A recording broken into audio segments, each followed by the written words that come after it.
ने अपने जीवन की कुर्बानी दे दी और जिनके कुर्बानी के बदौलत आज हम जिंदा हैं, जो सपना देखते देखते जिन्होंने अपने सर को इस पुण्य वेदी पर अर्पण कर दिया, शहीद खुदीराम बोस, प्रफुल्ल चाको, चंद्रशेखर आजाद, भगत सिंह, महात्मा गांधी, सुभाष चंद्र बोस, ऐसे अनगिनत लोग हैं। ये तो वो लोग हैं जिनको इतिहास ने अपने पन्नों में जगह दे दिया, लेकिन ऐसे सैकड़ों लोग हैं जो इतिहास में उनके नाम नहीं लिखे गए, लेकिन कम से कम उन हुतात्माओं को हम याद करें, हम उन छोटे छोटे इतिहास के पन्नों को पढ़ें।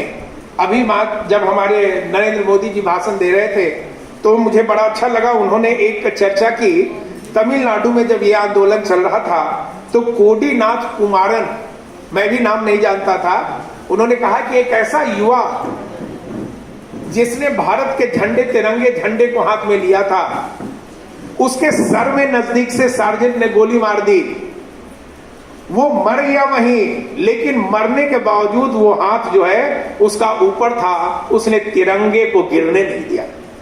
ये जज्बा ऐसे ऐसे लोगों में था।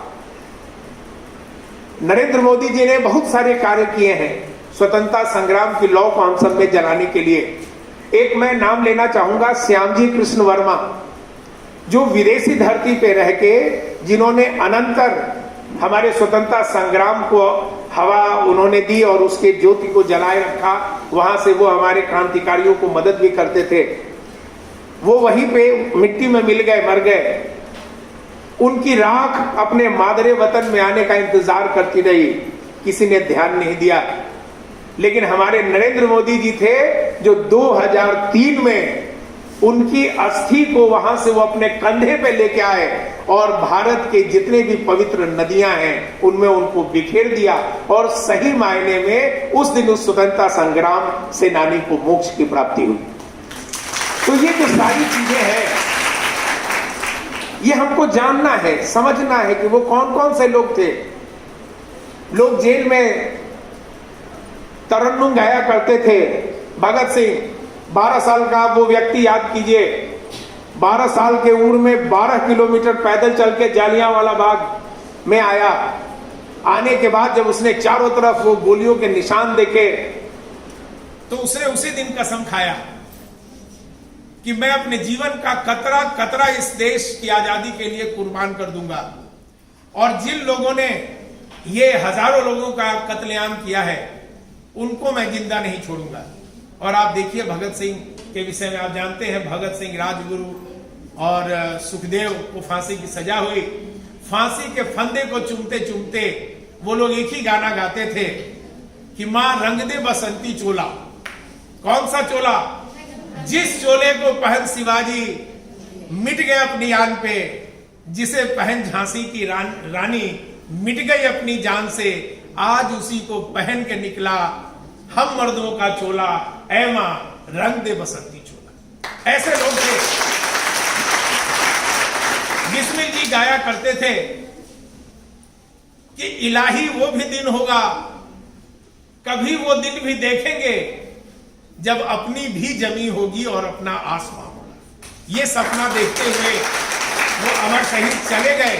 उन्हीं की श्रृंखला के आज एक शहीद, एक हमारे जीवित हमारे स्वतंत्रता सेनानी हमारे बीच उपस्थित हैं। ये हम सबका सौभाग्य है। एक बार पुनः जोरदार तालियों से